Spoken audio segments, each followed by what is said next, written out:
1897 ஜனவரி 23ஆம் தேதி இந்த வெஸ்ட் விர்ஜினியாவில் உள்ள அமெரிக்காவில் உள்ள ஒரு குதிரை லாடம் அடிக்கிற ஒரு தொழிலாளி, அதாவது எராஸ்மஸ், அப்புறம் அவங்க ஒய்ஃப் பேர் பார்த்தோம்னா ஜோனா. இவங்க வந்து இங்கே வாழ்ந்து வராங்க. இவர் வந்து ஒரு குதிரை லாடம் அடிக்கிற தொழிலாளிங்கனால இங்கே ஒரு கடை போட்டு இங்கே தொழிலும் பார்த்துட்டு இருக்கிறாரு. கூட வந்து ஒரு பையன் வேலை செய்கிறாரு. ஒரு 11 வயசு மதிப்பத்துக்கு ஒரு பையன் வேலை செஞ்சுட்டு இருக்கிறாரு. இப்படி இருக்கிற நிலைமையில் இவங்க வந்து ஏற்கனவே ஒரு லவ் மேரேஜுக்குனால ஊரை விட்டு தனியாக வந்து வாழ்ந்து வராங்க. லவ் மேரேஜில் துளி கூட ஒரு விருப்பம் இல்லாத இவங்க அம்மா வந்து கொஞ்சம் கூட விருப்பமே இல்லாமல் இருந்துக்கிறாங்க. அவங்க அப்பாவும் அப்படிதாங்க. இப்படி இருக்கிற சமயத்தில் அந்த ஜோனா வந்து இப்போ ப்ரெக்னெண்ட்டாக வேறு இருக்கிறாங்க. இவங்க இருக்கிற சூழ்நிலையில் திடீர்னு இவர் வீட்டுக்கு சீக்கிரமாக இன்றைக்கி போகலாம் அப்படின்னு நினைக்கும் பொழுது பார்த்தோம்னா திடீர்னு ஒரு ஆர்டர் வருது. அந்த ஆர்டரை வந்து நம்ம அன்றைக்கி செஞ்சே ஆகணும் அப்படிங்கிற ஒரு கட்டாயத்தில் இருந்திருக்கிறாரு. அதனால அந்த பையனை போய் நான் வரதுக்கு லேட் ஆகும்பா அப்படின்னு சொல்லிட்டு மேடம்கிட்ட போய் சொல்லிட்டு வா, வீட்டுக்கு போய் சொல்லிட்டு வா, அது இல்லாமல் மேடம்க்கு ஏதாவது ஹெல்ப் வேணும்னா அங்கே செஞ்சு முடிச்சு கொடுத்துட்டு வா அப்படிங்கிற மாதிரி இவர் பையனை அனுப்பிச்சி விட்றாரு. இந்த பையனும் அவங்க போகிறாங்க. போய் அந்த மேடம் மேடம் சொல்லி கதவு தட்டுறான். எந்த ஒரு ரெஸ்பான்ஸும் இல்லை. ஜன்னல் வழியாக பார்த்தோம்னா எந்த ஒரு விளக்கும் எரியிற மாதிரி தெரியலைங்க. இதெல்லாம் பார்த்தோம்னா பையனுக்கு ஒரே அதிர்ச்சி. ஓப்பன் பண்ணி உள்ளே போனோன்னு பார்த்தோம்னா அந்த படிக்கட்டு கீழே அந்த அம்மா வந்து தூங்கின மாதிரியே ஒரு மயங்கிய நிலையில் இருந்திருக்காங்க.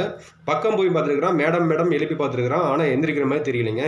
உடனே இந்த பையன் வந்து பதறி அடித்து அவங்க அம்மாட்ட போய் சொல்கிறான், இந்த மாதிரி எங்கள் ஓனரோட அவங்க ஒய்ஃபு வந்து இந்த மாதிரி மயங்கி விழுந்துட்டாங்க, என்னன்னு தெரில அப்படின்னு சொல்லியிருக்கிறான். உடனே இந்த அம்மா வந்து ஃபஸ்ட்டு இதை போய் உங்கள் ஓனர்கிட்ட சொல்லி நான் வந்து ஒரு டாக்டரை கூட்டிகிட்டு அந்த வீட்டுக்கு வரேன் அப்படிங்கிற மாதிரி இந்த பையனை அனுப்பிச்சிடுறாங்க.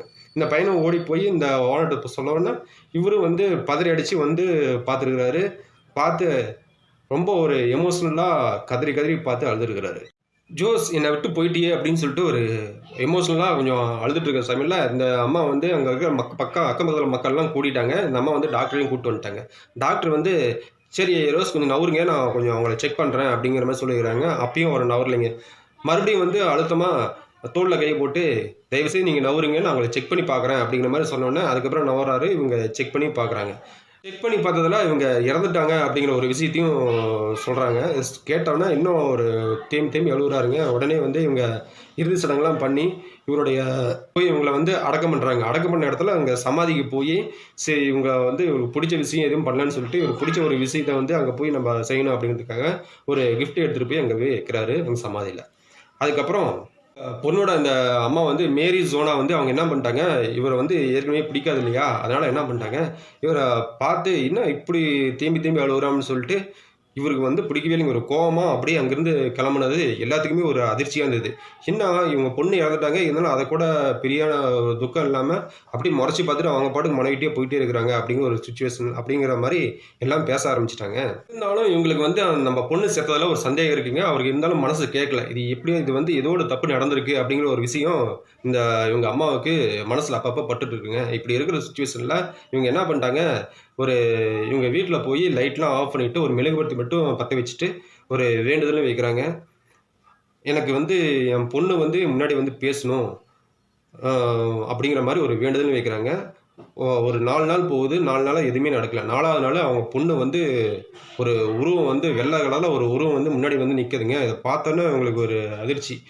என்னடா அது இப்படி வந்து நிற்குது அப்படின்னு சொல்லிட்டு பார்த்தோம்னா சரி நம்ம எதிர்பார்த்தது நடக்குது அப்படின்னு சந்தோஷப்பட்டு முடிக்கிறதுக்குள்ளே உடனே அந்த உருவம் மறைஞ்சு போயிடுச்சுங்க. அப்புறம் அடுத்த நாள் பார்த்தோம்னா அதே மாதிரி ஒரு வேண்டுதல் வைக்கிறாங்க. உடனே ஒரு கட்டிலுக்கடியிலேருந்து ஒரு உருவம் அப்படியே மெல்ல மெல்ல எந்திரிச்சு வருதுங்க. அப்படிலாம் தலையெல்லாம் சாய்ச்சிக்கிட்டு மெல்ல மெல்ல எந்திரிச்சு வந்து பார்த்தோன்னா இவங்களுக்கு என்னதான் நம்ம பொண்ணாக இருந்தாலும் ஒரு ஆவியாக இருந்தாலும் அந்த இடத்துல ஒரு பதட்டம் வரும் இல்லைங்களா, அந்த பதட்டம் இவங்களுக்கே இருந்துச்சுங்க.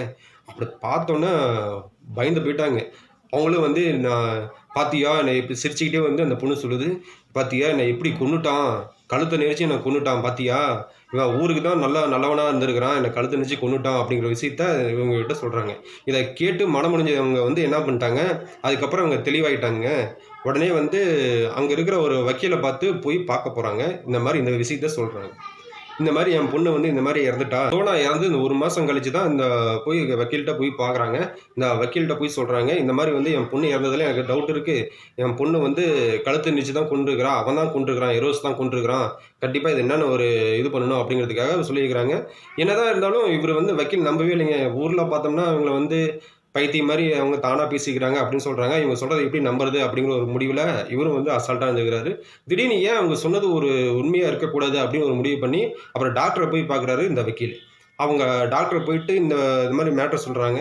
இந்த மாதிரி தான் அவங்க கொண்டிருப்பாங்க இவங்க நினைக்கிறாங்க. இது என்னன்னு பார்ப்போம் அப்படின்னு சொல்லிட்டு ஒரு 4 பேர் ரெடி பண்ணுங்க. அங்கே புதைச்சிருந்த அந்த சமாதியை உடைச்சி நம்ம எடுத்து பார்க்கலாம் அப்படிங்கிற மாதிரி ஒரு முடிவும் பண்ணுறாங்க. அதுக்கப்புறம் அந்த சமாதியை உடைச்சி எடுத்து பார்க்கும்பொழுது அவங்க பிரேதத்தை எடுத்து பார்க்குறாங்க. அவங்க அழுகாம நிலையிலே இருந்திருக்கீங்க. ஏன்னா 1 மாசம் தான் ஆச்சு. அங்கே ரொம்ப ஒரு குளிர்ந்த பிரதேசத்தினால அந்த அந்த உடல் வந்து எந்த ஒரு அழுகிய நிலையில ஆகாம இருந்திருக்கு. அப்படி செக் பண்ணி பார்க்கும்போது இந்த கழுத்துல வந்து நெரிக்கப்பட்ட ஒரு அடையாளம் பார்க்குறாங்க. அத பார்த்த உடனே இவங்களுக்கு பயங்கரமான ஒரு ஷாக்கு. இந்த அம்மா சொன்னது உண்மையா போயிடுச்சே! அப்படின்னு சொல்லிட்டு ஒரு அதிர்ச்சியும் அடையறாங்க. அப்புறம் இந்த விஷயம் வந்து இந்த போலீஸ் வரைக்கும் போகுது. இந்த போலீஸ் வந்து இந்த விஷயத்த ஒரு வழக்கா எடுத்து பதிவு பண்ணி இத வந்து விசாரிக்க ஆரம்பிக்கிறாங்க. விசாரிக்க ஆரம்பிச்சு இந்த பொண்ணு வந்து தானா இறக்கல. இந்த பிரெக்னன்சினால கண்டிப்பா இறக்க கிடையாது. அப்படின்னு சொல்லிட்டு இந்த கழுத்துல இருக்கிற இந்த நெரிக்கப்பட்ட இந்த ஒரு விஷயத்த அதுக்கப்புறம் போஸ்ட்மார்டம் பண்ணி கண்டுபிடிச்சு, அதுக்கப்புறம் இந்த ஒரு விஷயம் வந்து வழக்கா மாறி, இவருக்கு வந்து எரோஸ்மஸ்க்கு வந்து ஒரு ஆயுள் தண்டனை குடுக்கப்பட்டது. அந்த காலகட்டத்தில மிகப்பெரிய ஒரு பரபரப்பாவும், ஒரு ஆச்சரியமான ஒரு விஷயமா பார்க்கப்பட்டதுங்க.